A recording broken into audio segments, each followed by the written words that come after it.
नवरात्राच्या पार्श्वभूमीवर नामदार धनंजय मुंडे यांनी श्री रेणुकादेवी माहूरगड येथे आपली पूजा अर्पण करून आई श्री रेणुकादेवीला कोरोना आणि ओला दुष्काळाचा सामना करण्याची शक्ती आम्हा सर्वांना दे असं साकडं आई रेणुकेला घातलं। माहूरगड येथील प्रथम पायरीचे दर्शन घेऊन त्यांनी संपूर्णपणे शासन नियमांचे पालन करून ते आल्या पावली परत निघून गेले। हे विशेष।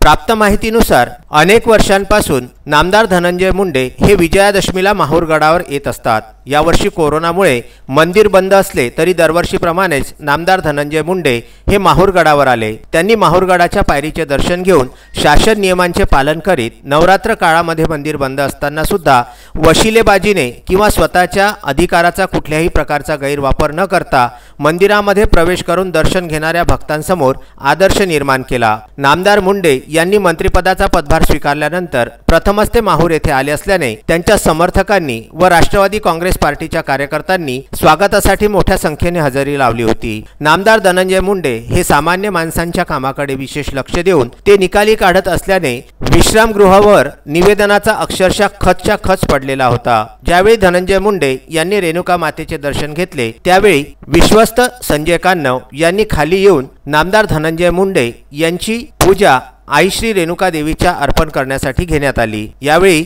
विनोद राठोड, मारुती रेकुलवार, प्राध्यापक भगवान जोगदंड, बंडू राठोड, अमजद पठाण, अनिल हडसनीकर, अर्जुन जाधव, भारत शेळके, रामा बोळके, अजित साबळे, शिवाजी मुंडे, मारुती बळे, सुभाष मुरकुटे, श्रीराम कांदे, गोविंद घुगे, राजेंद्र केंद्रे, ज्ञानेश्वर चाटे यांची उपस्थिती होती। विदर्भ न्यूज करिता श्री रेणुका देवी मंदिर श्री क्षेत्र माहूरगड येथून संजय घोगरे यांच्यासह अनवर खिच्ची यांचा हा वृत्तांत।